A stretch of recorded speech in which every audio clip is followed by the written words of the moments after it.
globally in which he has taken part to highlight the issue of freedom in this world.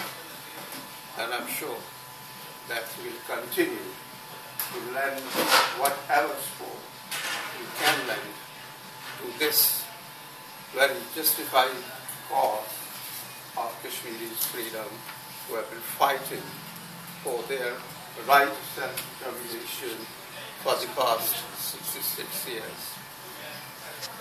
I know it's a very complex issue, and no one else knows better than George the intricacies of international politics. George, thank you for coming, and thank you for the support.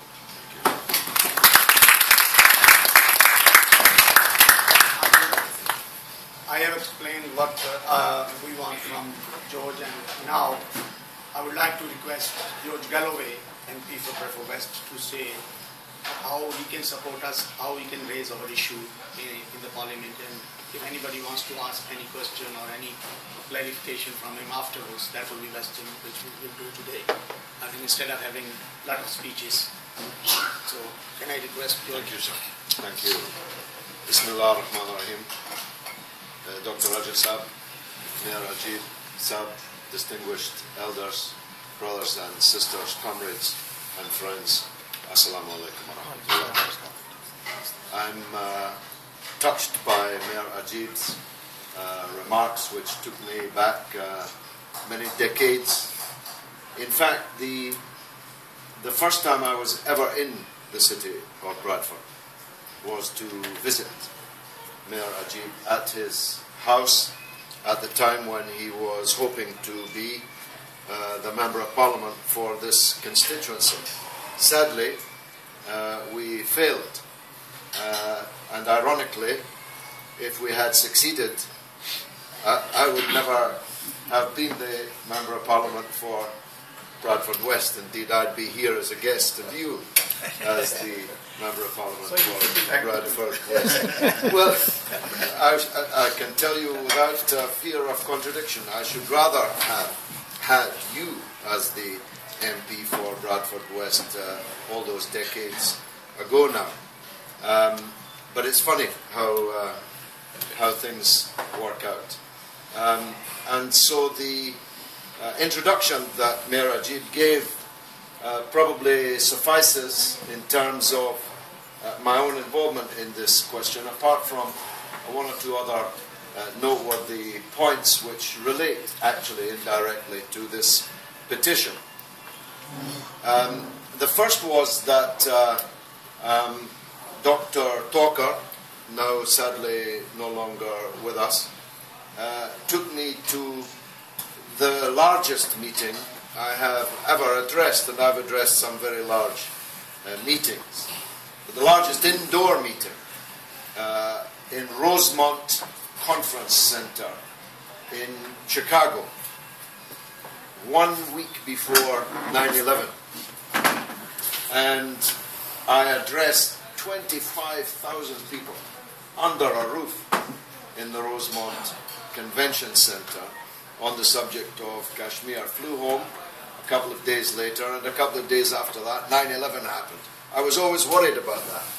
I somehow was always waiting for the knock on the door to ask me why I'd been in the United States so close to these dreadful events. But it showed me, that meeting, that it is possible to energize a mass audience on this subject of Kashmir. In fact, the oldest extant video of a speech by me on YouTube is with Mike Watson in, I'm not sure exactly which town, but I think it was Muzaffarabad, in 1990, so 23 years ago. A speech that I gave there. It's on YouTube. I can hardly believe it's me that's speaking. I look like a boy. But that trip made a very big impression on me, because I interviewed, I recall, many of the women who had been through unspeakable tortures at the hands of the occupation, and who are now refugees, living in very parlous conditions in the mountains, in the winter, and who had been the subject of something that we talk about, but to actually be talking to some of the women involved, women who were raped as a weapon of war, as a deliberate national humiliation to the whole people of Jammu and Kashmir, had been raped by many of the soldiers of the occupation, which is, I remind you, most of you know, but it is worth continuing to underscore this point. The Indian armed force in the occupied territory is the largest army of occupation on the earth, actually as large as any occupation has ever been. And that is a vivid example of the extent to which the rule of India in Kashmir is totally rejected by the vast majority of the people. If you have to have hundreds of thousands of soldiers occupying a small piece of territory, it's obvious you're not wanted there. Otherwise, you would not need to assemble such a vast force. But the 2 points I'd make, which directly relate actually to this petition initiative, are these. Again, Ajeeb and myself and some others, no doubt, here, were involved. As it happened, it turned out to be the day that John Major sought re-election as Conservative Party leader. He was already the Prime Minister, but such was the trouble inside his own party. He resigned and created an election for his own post. It was a beautiful summer's day in July, and we held the National Lobby on Kashmir in the great hall at Westminster, just across the road from Parliament. And again, we assembled thousands of people from all over Britain to go across and lobby their MPs. In fact, the Major Carnival slightly spoiled our parade a bit, because although we were able, thousands of us, to lobby MPs, the media's attention was more on the fact that John Major was up for re-election that very same day. But again, it shows that I was the organizer of that lobby. I was the Secretary General of the National Lobby on Kashmir, and it was a gigantic success. And again, it makes the point that if you do things, I like talking, of course, talking's good, but when all's said and done, oftentimes there's a lot more said than done. And if you do things, you can make things happen in a way that you will never do just by talking about them. And the European Parliament lobby that Mayor Ajeeb referred to obliquely was another such event where we hired a train, we took a huge number of people from England to Brussels and lobbied the European Parliament there on this subject. Another example of action speaking louder than words. Now, I just had a quick look at the wording of the petition, and if Fiona McTaggart jotted that down on the back of an envelope in 5 minutes, as was implied, she did a very good job, because it's perfectly worded, this petition.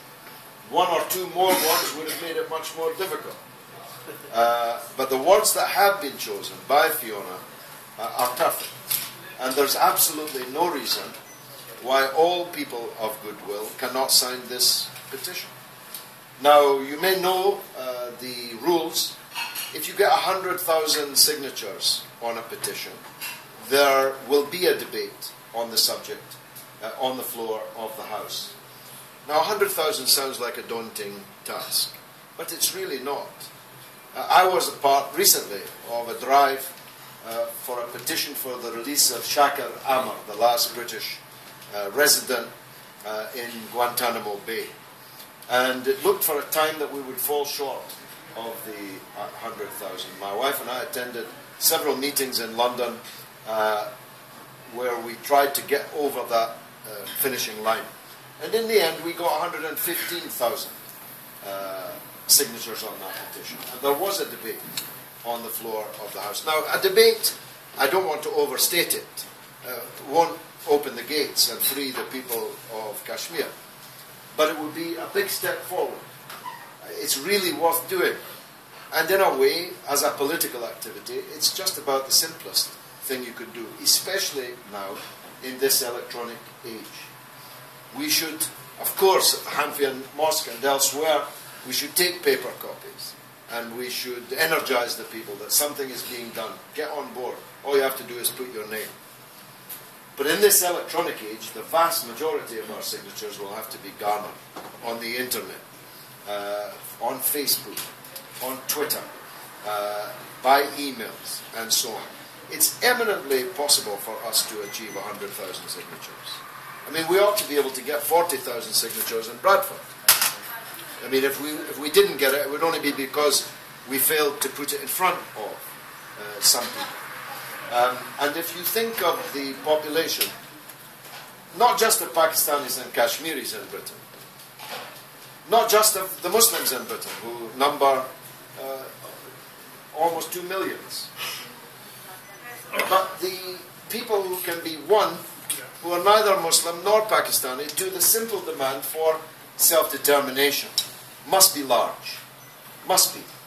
Very few people will say, no, I'm not in favour of that people having self-determination. How would you justify that? The Scottish people in just 9 months from now are about to exercise that very right, to decide whether to break up Britain or not. I hope that they don't. But the choice is theirs. And nobody would dream of saying the Scottish people don't have the right of self-determination. No one would stand against that, even, with all respect, Conservatives wouldn't stand against that. So the demand that people should freely be given the right to choose is just about the softest political demand that you could make of anyone, because you could not possibly justify refusing it. It's not saying that Kashmir should be independent. It's not saying that Kashmir should be in Pakistan. It's not saying that India must quit. It's simply saying that the people must choose, as was their right from the very beginning. A right enshrined in a decision of the Security Council of the United Nations itself, a decision by the Security Council that was endorsed by Mr. Nehru on behalf of the government of India.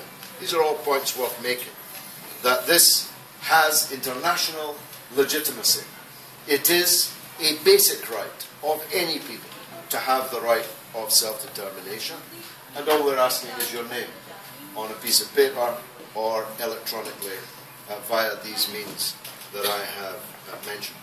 So I give you this assurance. I have a very, very big following on Twitter, 170,000 followers on Twitter. I have 150,000 followers on Facebook. And I'll put both of those pages at your disposal. And I'll relentlessly push for signatures to this motion. Just give me because although I have this big following, I'm not technically speaking brilliant on these things. I can come up with the words, but I require smarter people than me to actually project the messages. So give me the message in electronic form and I'll push it over and over again, every day if I have to. And there you go. From my following alone, we ought to be able to get 100,000 signatures. So let's do this. Let's make this petition our work for the early part of 2014 on the subject of Kashmir. Nobody's being asked to give their blood. Nobody's being asked to risk their life. Nobody's even being asked for any money. Just their signature. Couldn't be easier, really. So I give you my word that my comrades in Respect in Bradford and myself on my social media portals are at your disposal. And let's hope that when we gather here again we've not only got the 100,000, but we've had the debate and we've taken a step forward, at least, in support of the people of the occupied territories. Wassalamu alaikum. Thank you.